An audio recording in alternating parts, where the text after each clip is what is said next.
The moment the amber lights came on, I knew something was wrong, not the lockdown itself.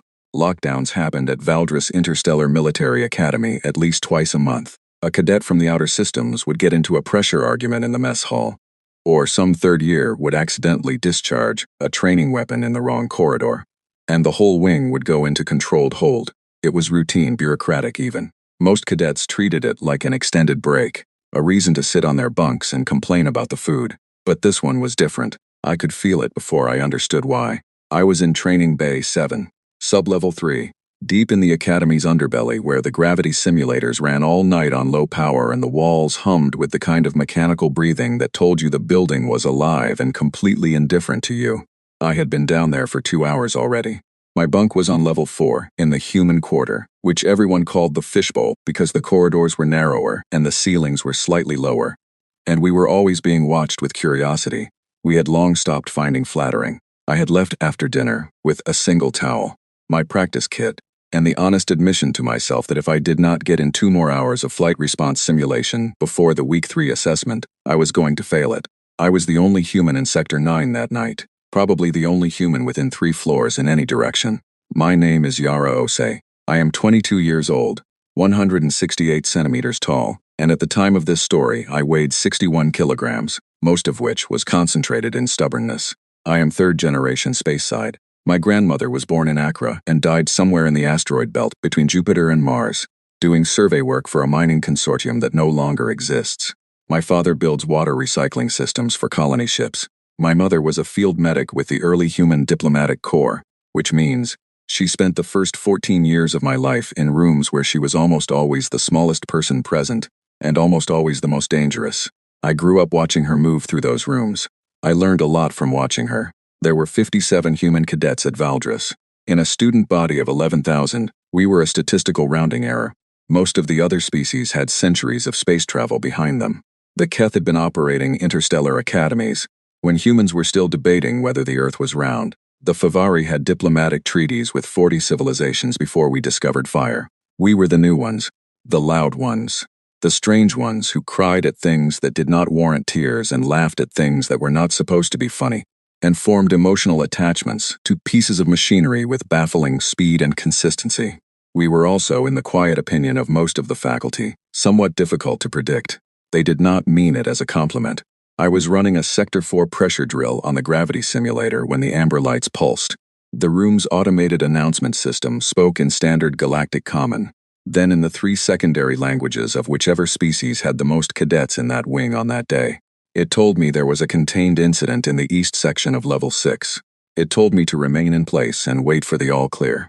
It told me, with the polite indifference of a system that had delivered this message 10,000 times, that security personnel were managing the situation, and I should not be alarmed. I stopped the simulator.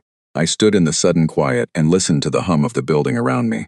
The training bay was a long rectangular room, the kind of space that felt even larger when you were the only one in it. The gravity plates covered the entire floor in a grid pattern. The walls were brushed composite, the color of old ice, and they did not echo the way human walls did. Sounds disappeared into them. The lighting was set to 60%, which was the Academy's idea of dim, though to most of the species in residence it was simply nighttime casual. For me it was fine. Humans had been adapting to inadequate lighting since long before electricity was invented. We are good at finding shapes in the dark. I picked up my towel and walked slowly to the door panel and checked the corridor. Empty.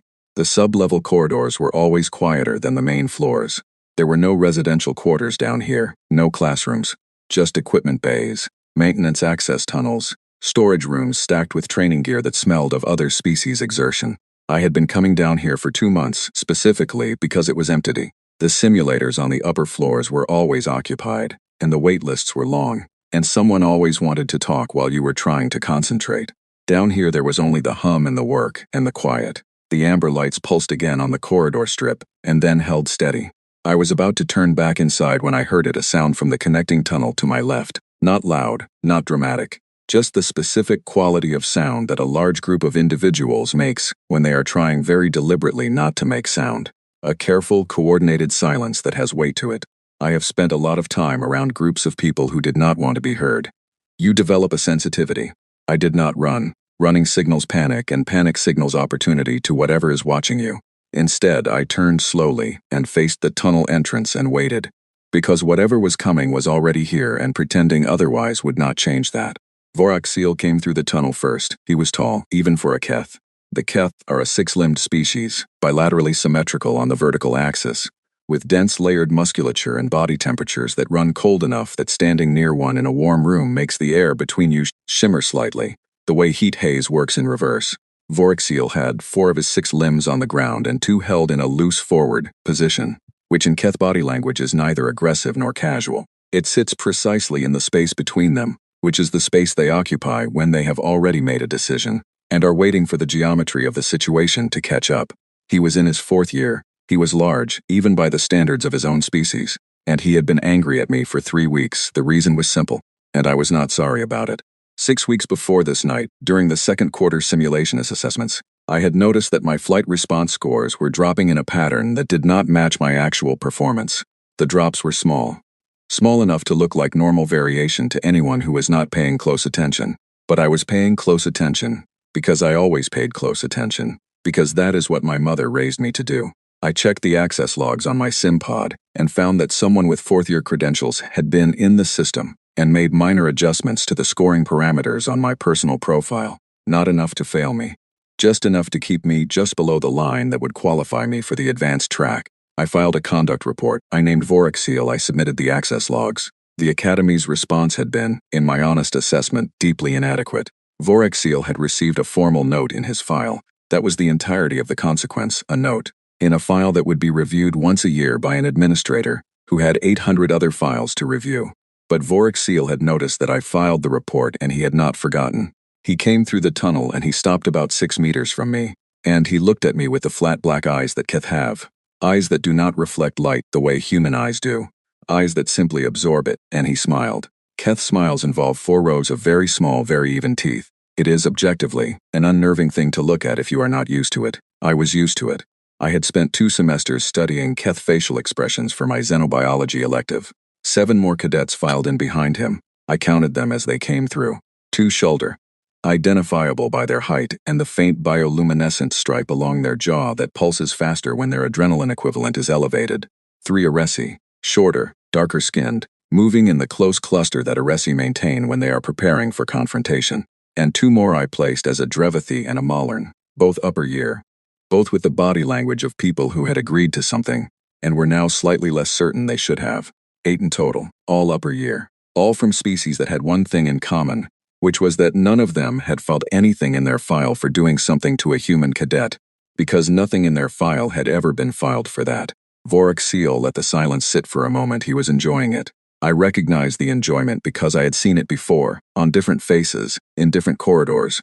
In the school I attended on Station 7 when I was 12, and there were 4 other kids, and they had decided that being new and small and strange was something that should be corrected through application of social pressure. I had not enjoyed it then either, but I had learned from it, which is more than they had. He said, in excellent galactic common, that the lockdown had been very convenient, that the East Wing incident had given the Academy's security team something to focus on, that this particular sublevel, this particular corridor, was not on anyone's patrol route for the next several hours, that no one was going to come. Then he said that he thought it was time we had a direct conversation about what happened when a 3rd-year cadet, with no standing and no allies, decided to file conduct reports against people who had been at this institution 3 years longer than she had. He spoke for a while. He was good at speaking. The words were calm and precise, and carried the specific weight of someone who had rehearsed them. The 2 shoulders stood just behind and to either side of him. The Aresi trio had spread slightly to my right, which I noted. The Drevathi and Malern stayed near the tunnel entrance, which I also noted. I listened to him speak, and I looked at the room, and I thought about my mother, who had sat across tables from species that could have ended the conversation in a way that would not have been a conversation at all, and who had always come home. I thought about what she had told me the night before I left for Valdris. She had said, there is no room you cannot survive, but surviving requires that you see the room, not just the people in it. The room is always on your side if you know how to ask it. I looked at the fire suppression pipe running along the ceiling to my left. I looked at the manual release valve on the far wall, the red-handled lever that every cadet was required to locate and memorize on their first day in any training bay. I looked at the blast door groove cut into the floor 6 meters ahead of me. a raised metal rail that the emergency door would slide into if the bay ever needed to be sealed. I looked at the floor panel near my left foot, the one with the slightly raised edge that I had tripped over on my very first visit to this bay, 2 months ago, the one that maintenance had logged as non-urgent and not yet fixed. I looked at all of it, I cataloged it, I filed it. Voraxil finished speaking. The corridor was quiet. One of the shoulders said, in their own language, that I was not even scared, and the other shoulder made the low sound that their species uses for amusement. Voraxil looked at me. The smile had not moved. "Give it a moment," he said. I looked back at him, and I said nothing, and I was not afraid, and the amber lights pulsed again overhead, steady and slow, like a heartbeat that built to a building that did not care at all what happened to any of us down here. I had spent 2 months in this bay. I knew every centimeter of it. They had spent 10 minutes walking through a tunnel. I took a slow breath, the kind you take before a drill, the kind that tells your body, we are doing this now, we are committed. There is no uncertainty left in the room. I shifted my weight slightly onto my back foot. I looked at Voraxil's third limb on his left side, the one with the nerve cluster I had memorized from Chapter 14 of Advanced Gaith Physiology, and I made my decision. The moment had arrived, and unlike the lockdown announcement, I was not going to wait for the all clear. The first thing I did was not what any of them expected. They expected me to back up. It is the natural response when you are standing in front of 8 people who are larger than you and angrier than you, and who have clearly planned this moment with some care. The body wants to create distance. The body says move away, find a wall, find an exit, find anything that puts more space between you and the thing that is coming. My body said that too. I acknowledged it, and I set it aside the way my mother had taught me, the way she had taught me before I was old enough to understand fully what she was teaching. She had started when I was 8. Nothing formal, nothing that looked like training. Just small adjustments to how I moved through the world. She would put obstacles in the apartment and ask me to find 3 ways around them. She would change our route home from the market and tell me to identify every doorway we passed. She would sit across from me at dinner and ask me casually what I had noticed about the room today that was different from yesterday. She was not raising a soldier. She was raising someone who had figured out very early that the world was full of rooms where she would be the smallest, the newest, the most underestimated presence, and that the only reliable advantage in those rooms was knowing them better than anyone else. I stepped forward and to the left, not toward Voraxil directly, not retreating, not hesitating. I moved on a diagonal that took me out of the center of his line of sight while keeping the bay's layout exactly where I needed it. Voraxil's reaction time was not slow. Keth reaction time is actually quite good in direct forward movement. What they are less equipped for is rapid lateral tracking. Their forward-facing limb arrangement gives them excellent forward projection, but requires a longer physical adjustment to track something that moves at an angle. I had read about this. I had thought about it on the walk down here tonight. The same way I thought about a lot of things I had learned. Running through them quietly while I walked, keeping the information alive and ready. He adjusted. He was fast enough, but the adjustment cost him half a second, and half a second was what I needed. His third limb on his left side extended slightly as he turned, which is what Keth do when they are reorienting their mass. The third limb is the anchor, is also directly at the inner joint where it meets the body, the location of a nerve cluster that processes temperature and pressure signals. In cold-blooded species, that cluster sits close to the surface because it needs to read the environment rapidly. In the Keth, it is positioned at a spot that, if you know exactly where it is and you strike it with something hard and focused, produces an immediate loss of motor signal to that limb for somewhere between 40 seconds and 2 minutes, depending on the individual. I drove my elbow into it with everything I had, not a wild swing, not a panicked hit. A precise, committed strike to a location I had memorized from a diagram in a textbook that most cadets took as an elective and most of them used to pass an exam and then never thought about again. I had thought about it again. I thought about a lot of things again. Voraxil made a sound I will not try to describe because the Keth have a range of involuntary sounds that do not translate well into any language. His third limb buckled. He did not fall, he was too large and too well balanced for that, but he dropped that side and staggered. And for the next 40 seconds his left anchor limb was not responding to his instructions. I did not stop to observe the effect. I was already moving. The shoulder on his right side moved first. Shoulder are pack hunters, and their instinct when the lead individual in a confrontation is disrupted is to immediately close the gap. Because a disrupted lead creates an opening that pack tactics are designed to exploit. This is also exactly what I was counting on. The shoulder on the right came in fast and low, the way shoulders do, aiming for the center of my body mass. which in a standard shoulder tackle would have ended the conversation quickly and decisively in his favor. I was not standing where he aimed. I had already stepped again, a sharp cut to my right, and what I did not do was try to stop the tackle. Stopping a shoulder tackle when you are 61 kilograms, and they are considerably more, is not a realistic plan. And instead, I let the angle of my movement and the momentum of his charge put him slightly past me, and as he went by, I got my hands on the floor panel with the raised edge, and I came up with it at an angle and drove the flat of it into the optical region of the other shoulder, who had been one step behind his partner, and was now receiving an unexpected piece of metal flooring at close range and at speed. It did not cause serious harm. It was not supposed to. It was supposed to make him stop thinking about me for a moment, and start thinking about the impact, and it did exactly that.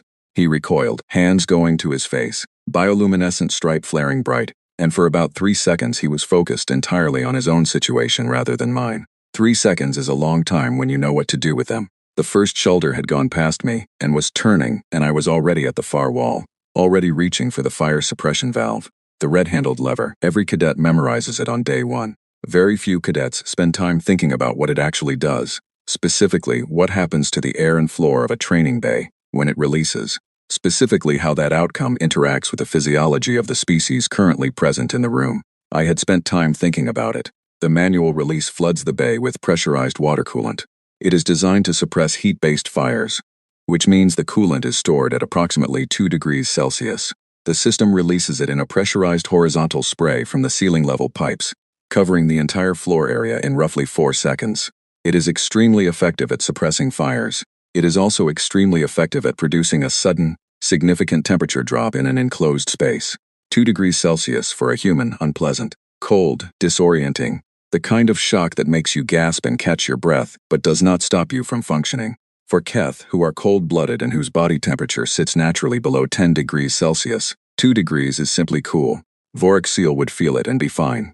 For Aresi, it was a different situation entirely. The Aresi are a species I had been specifically interested in since the first week of semester, when I noticed that there were 3 of them in my xenobiology elective, and they all sat near the heat panels at the back of the room every single day, regardless of where the seat was in relation to the instructor. I had asked about it during a lab session, in the way you ask about things when you are curious, and not yet sure if the curiosity is important. The answer from my professor had been thorough and interesting. The Aresi have an organic toxin production gland, which is well known. What is less commonly discussed is that the gland is temperature dependent.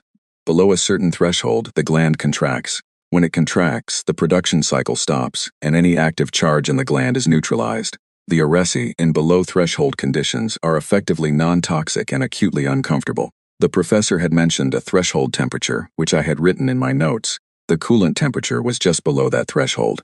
I pulled the lever. The sound of the release was enormous in the enclosed space. A pressurized roar that filled the bay for exactly 4 seconds and left behind a cold and dripping silence. The temperature in the room dropped 15 degrees in those 4 seconds. The floor went from dry composite to a centimeter of moving water. The air went from the standard academy recycled warmth to the kind of cold that sits inside your lungs and reminds you that space, which is only ever a few meters of hull away, is much colder than this. I had my eyes closed during the release, and I opened them on the silence. The 3 Aresi were on the floor. Not collapsed, not harmed, but down, all 3 of them folded inward in the way warm-requiring species fold when their thermal environment suddenly fails. Shoulders drawn up, limbs pulled close, bodies attempting to conserve the heat that the room had just taken. They were making sounds. The sounds were not related to threat. They were the sounds of pure discomfort, the reflexive protest of a body responding to conditions it was not built for. I had removed 3 combatants without touching them. Vorik Seal was still upright. His 3rd limb was moving again, the nerve effect wearing off at the faster end of the range, which meant he was a faster recovering individual, which was useful information. He was soaked and cold and furious, and he was looking at me with an expression that the Keth facial expression guide in my notes describes as unresolved engagement, which is academic language for the fact that he had not yet decided how to process what was happening. The shoulder who had charged me was back on his feet, water running off him, coming around for a second attempt. The one I had hit with the floor panel was still pressed against the wall, optical cluster watering, but upright and beginning to refocus. At the tunnel entrance, the Dravathi and the Malern had stopped moving entirely. They were looking at the 3 Aresi on the floor, at Vorik Seal's buckling stance, at me standing at the far wall with water running down my neck and my practice kit soaked through. And they were very still in the way that people become still when the situation has deviated significantly from the plan they agreed to. I made a note of them. I did not look directly at them. I did not want to influence their decision, because their decision, I suspected, was going to be the correct one. And I needed them to arrive at it without feeling that I was pushing them toward it.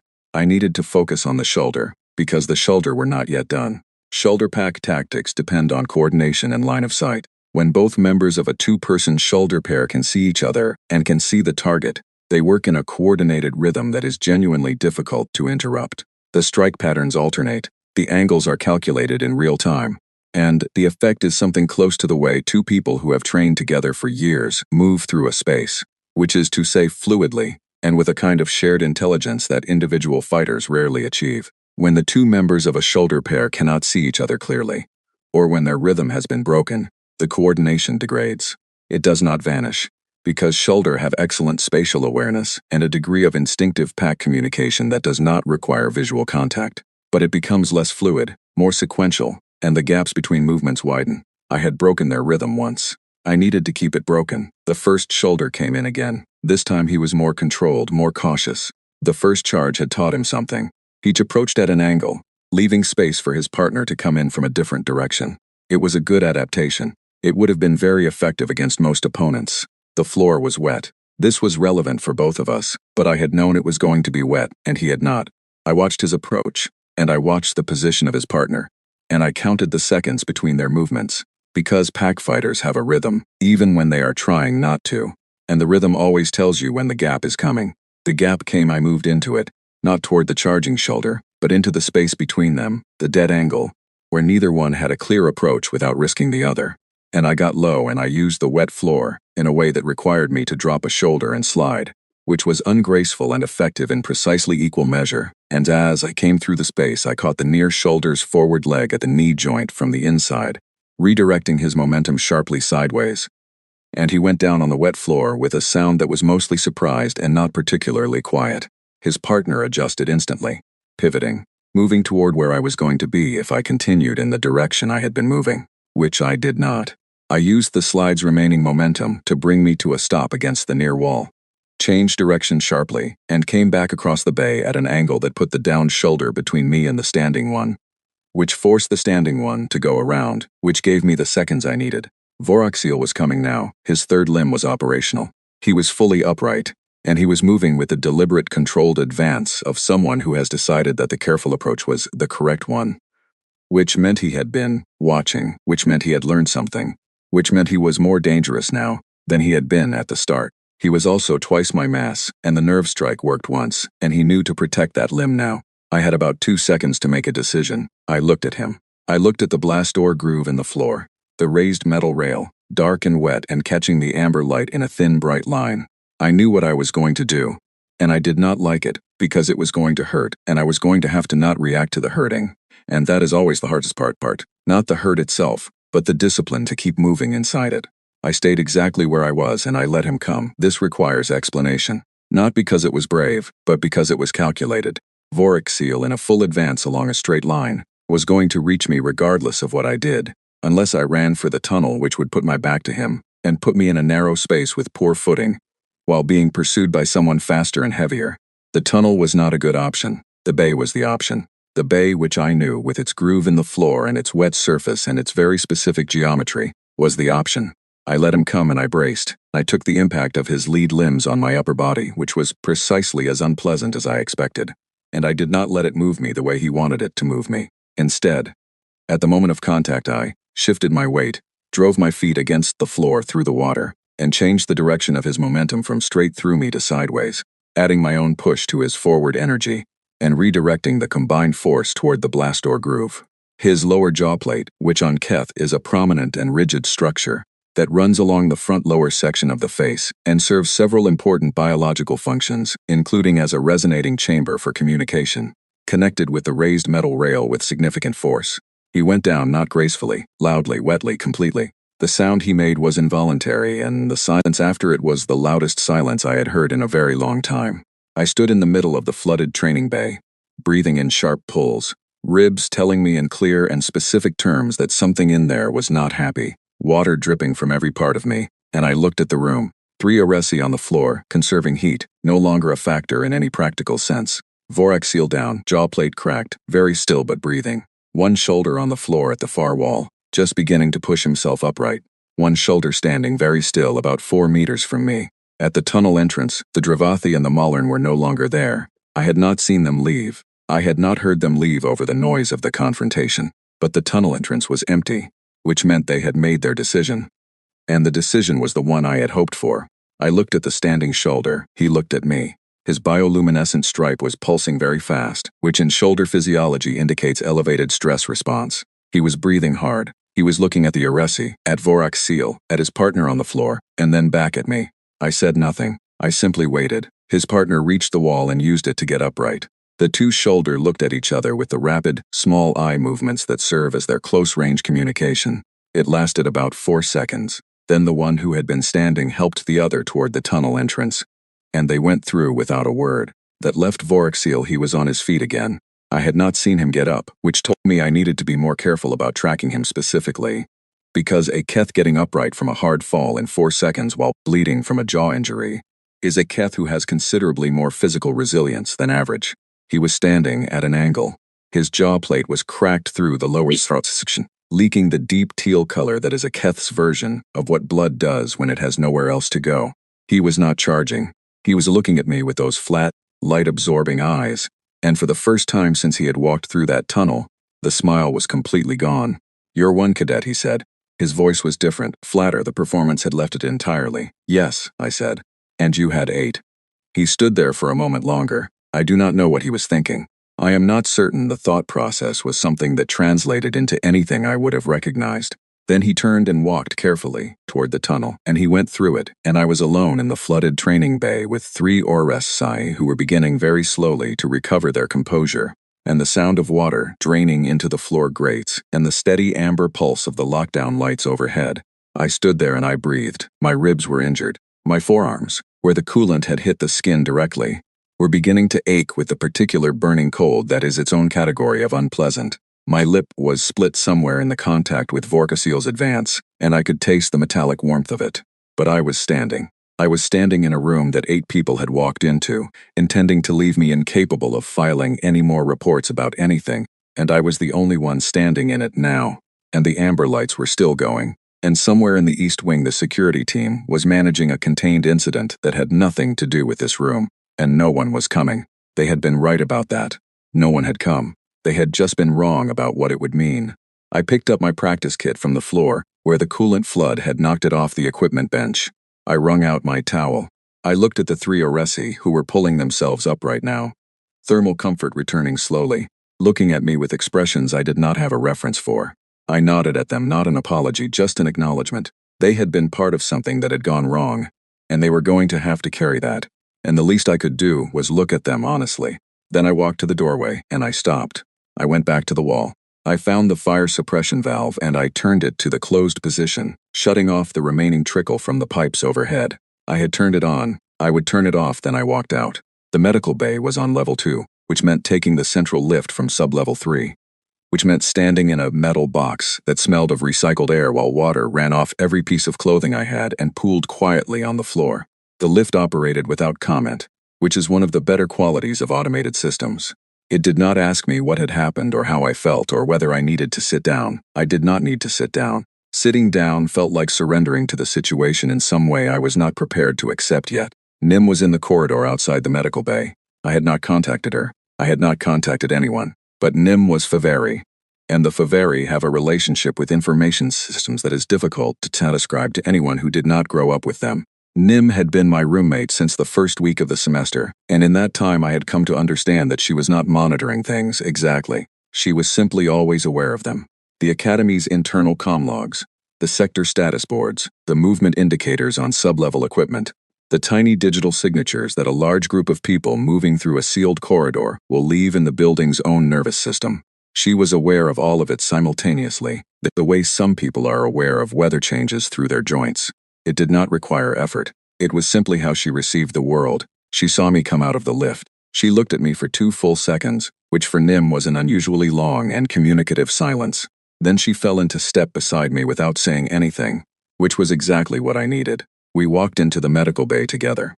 The duty medic was a cadet in the final year of the medical track, a human named Callum, who I knew slightly from the mess hall, and who had the very specific quality of calm that people develop when they have spent enough time dealing with injuries that stopping to be horrified by them becomes inefficient. He looked at me, at the split lip, at the way I was holding my left side, at the general state of my clothing, and said quietly, "Training accident." I said no.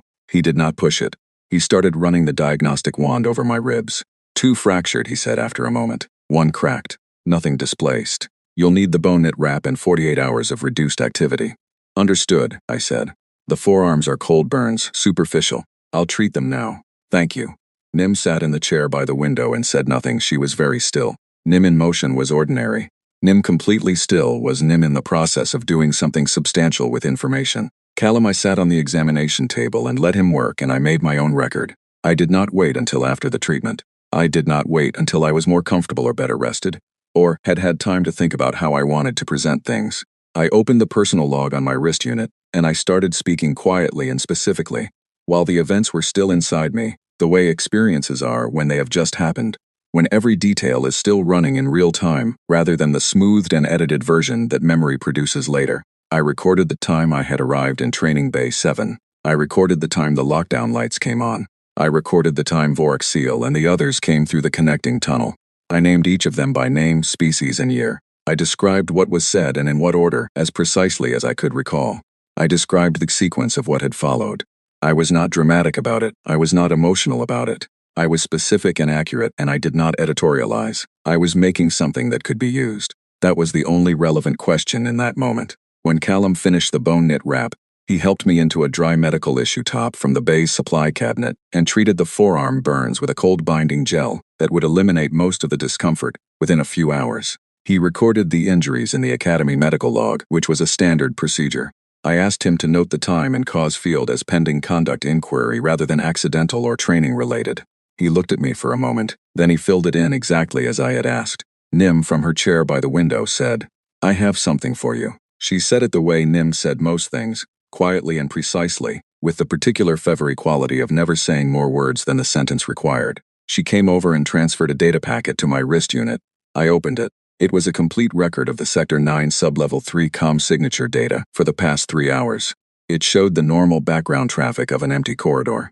It showed, beginning approximately 22 minutes before I had come out of the lift, a significant increase in movement signature consistent with a coordinated group transit through the connecting tunnel to Training Bay 7. It showed the access log for the manual fire suppression release in that bay. It showed the timestamp of the lockdown announcement in relation to the movement signatures. It showed when the movement signatures left the bay. Nim had compiled it before I arrived at the medical bay. She had been ready with it before she knew the specifics of what had happened. She had been following the data, and she had known that something in Sector 9 had not been right, and she had assembled the evidence in the way that Favori assemble things, methodically and completely and without gaps. I looked at her for a moment. "Thank you," I said. "You would have filed a report without it," she said. It was not a compliment or a question. It was an observation. "Yes," I said. "With this it will be harder to dismiss," she said. "Yes," I said again. She sat back down. "Calicum gave me something for the pain, and I took it without argument because arguing with medical treatment on principle is a specific kind of pride that my mother had spent years training out of me. The same way she had trained a lot of things out of me. You take the help that is available, you continue." The lockdown lifted 47 minutes later. The Academy-wide announcement told us that the East Wing situation had been resolved, that there were no ongoing safety concerns, and that cadets were free to return to their quarters. It did not mention Sector 9. It did not mention Training Bay 7. It did not mention the flooded floor, or the fire suppression system, or the 8 upper-year cadets who had walked into a sealed sublevel teach-it lesson and walked out having learned one instead. I went back to my quarters. I put the damp practice kit in the cleaning unit. I sat on my bunk with the lights at half, and I wrote out the formal conduct report on the Academy's reporting system, incorporating my personal log NIMS data packet, the medical record Callum had filed, and a careful, detailed timeline that cross-referenced all three. I filed it at 2:17 in the morning. Then I went to sleep. I want to be clear about something, because I think it is the part that people sometimes misunderstand when they hear this story. I was not calm because I was fearless. I was not composed because I did not feel the fear, or the pain, or the cold of the training bay, still sitting in trainings as I lay in my bunk that night. I felt all of it. I feel things very fully, in the way that humans do, which is one of the things about us that the other species find strange and slightly excessive and difficult to categorize. I was calm because calm was useful and panic was not. I was composed because composure was a choice. I could make even in the presence of everything I was feeling. Those are different things. The difference between them is the thing my mother spent 14 years teaching me. In apartments and corridors and diplomatic waiting rooms and around dinner tables, you can feel something entirely and still choose what you do next. That is not the absence of feeling. It is just what you do with it. The formal inquiry opened the following morning. I was summoned to Commandant Rass's office at 9 o'clock. Raz was a large, heavily built official of a species called the Tolvan, who are known in academy circles for two things: excellent administrative organization, and a profound disinclination to pursue disciplinary matters that might reflect poorly on the institution they were administering. Raz had been Commandant of Valdris for 11 years. In that time, the Academy's formal conduct resolution rate had improved by 32%, which sounds impressive until you understand that the improvement was achieved primarily through reclassification of incidents as administrative matters rather than conduct violations, which meant they were handled internally and quietly, and did not appear in the official numbers that the Interstellar Educational Review Board used to assess institutions. I knew this because I had read the Review Board reports for the last 4 years. I had read them the week after I filed the first conduct report against its Vorexil, and received the response that put a note in his file. Raraz received me in his office with the manner of someone who has had a long night and is annoyed that I am the cause of it. There was a second official present, an internal affairs administrator I had not met before. 2 of Vorexil's crew were visible in the outer waiting area, though not Vorexil himself. I did not look at them on the way in, Foss said, in a tone that managed to be both sympathetic and dismissive simultaneously, that it appeared a training exercise the previous evening had become unexpectedly intense, that there seemed to have been a miscommunication among a group of cadets about the boundaries of after-hours practice sessions, and that he wanted to understand my perspective on what had occurred. He called it a training exercise. He called it a miscommunication. I looked at him and I said, with the courtesy that is appropriate between a cadet and a commandant, and that costs nothing to maintain even when you are furious, that I appreciated his time, and that I had prepared a detailed account of the incident, which I would like to present in full, before he offered any further framing. He said that would be fine. I presented it, all of it. The personal log NIMS data packet, the medical record, the timeline. I read it aloud in the order that made the sequence clearest, and I spoke at a pace that allowed the internal affairs administrator, who was taking notes, to record everything accurately. I named every individual. I described every action in precise sequence. I noted the specific xenophysiological considerations that had been relevant to the outcome and explained how I had come to know them, because I wanted it clear in the record that my response had been informed, not reactive, and the distinction mattered. When I finished, the office was quiet for a moment. Ross said that my account suggested a confrontation of some seriousness. I said that was an accurate characterization. He said that he was concerned about the well-being of the cadets who had been affected by the fire suppression discharge. I said that I had turned the system off when the situation was resolved, and that all 3 had been upright and moving when I left the bay, but that if he was concerned about their welfare, he might also note in the record that they had been in the bay without authorization as part of a coordinated plan to confront and intimidate a fellow cadet during an academy lockdown. The internal affairs administrator wrote something down. Roz looked at his desk surface for a moment. Then he looked at me, and I understood watching him that the note in the file response was no longer available to him. It had been available after the first report, when it was one cadet's word against another's and the institution's interest was in the smaller story. It was not available now. Now there was documentation. Now there was a medical record filed the same night. Now there was a Favari data log that would hold up under any technical review. Now there was a timeline with timestamps that made a coherent and specific narrative that could not be reclassified as a miscommunication without directly contradicting evidence that already existed in the Academy's own systems. The institution's interest was still in the smaller story, but the smaller story was no longer available. The inquiry lasted 3 days. I appeared once and submitted my documentation. Nim appeared once and answered questions about the data packet with the patient, detailed accuracy that Favari bring to technical testimony, which is to say that every question they attempted to complicate she answered simply and completely until the complication was no longer possible. Callum's medical record spoke for itself. Vorik Seal was expelled from Valdris Interstellar Military Academy on the third day of the inquiry, effective immediately, with a formal notation in his interstellar educational record that would follow him to any institution he applied to subsequently. 3 of the others received ranked demotions and formal warnings. The remaining 4 received written reprimands. The Drevathi and the Malern, who had left the bay before the confrontation concluded, received lesser sanctions that I was not fully informed of, though I was told they were not insignificant. Commandant Raz was not sanctioned. Commandant Raz was, within 2 weeks, quietly reassigned to an administrative posting on a data relay station in the outer reaches of the system, which is the institutional equivalent of a very long time out. His replacement was a Vethori named Commandant Sarath, who had a reputation for running academies where the conduct reporting system was used for its intended purpose. The story moved through the academy the way things move through closed communities, which is to say fast and with elaboration. By the end of the week, it had accreted details that had not been part of the actual events, as stories do. I had, depending on who was telling it, defeated 8 to 12 individuals using anywhere between 3 and 7 different improvised systems. The fire suppression element was always present in every version. The floor panel sometimes became a piece of heavy equipment. The blast door groove sometimes became a wall. I corrected the versions I encountered directly.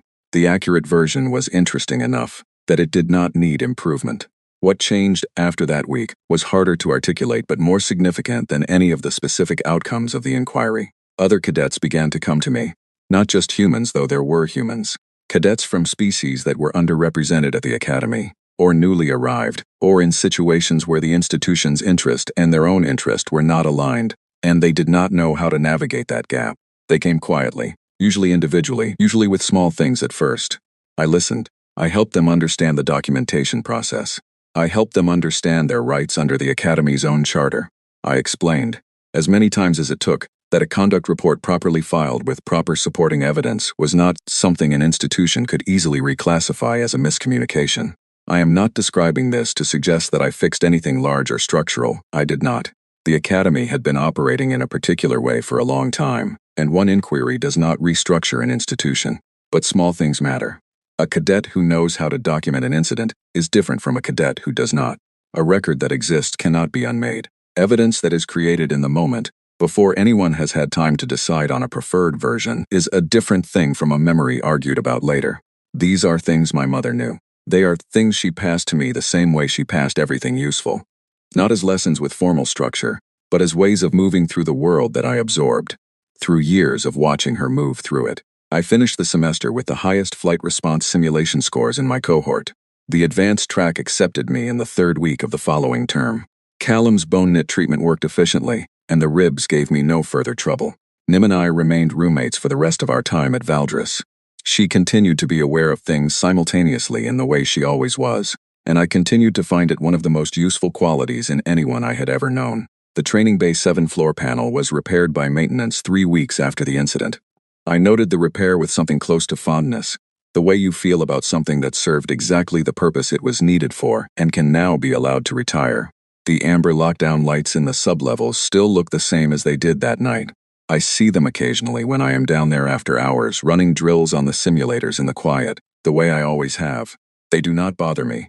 I would not say I am fearless. I would say I am something more useful than that. I am someone who has thought, carefully and in advance, about the rooms I am likely to be in, and what those rooms contain, and what the various outcomes of the various situations look like, and what resources exist in each of those outcomes. I am someone who understands that in any room where you are the smallest, the newest, the most underestimated presence, the room itself is the resource that does not know it has taken a side. The galaxy has been meeting humans for about 60 years. 60 years is not a long time in galactic terms. A great many species have not yet formed a complete picture of what we are. They see the size, the relative fragility, the emotional expressiveness, the strange and disproportionate attachments we form. They see a species that arrived late and came in loud and is still working out where it fits. They have not yet seen enough of us to understand that we have been in rooms like that training bay since before we had starships, since before we had metal, since before we had language with which to describe the room we were in. We developed everything we have, every technology, every institution, every system of knowledge, inside conditions that were actively trying to end us, and we are still here, and we are still paying attention. Vorik Seal thought the lockdown made it safe for him. He was right about the lockdown. He was wrong about what made things safe. I knew the room. I had always known the room. That was the whole of it.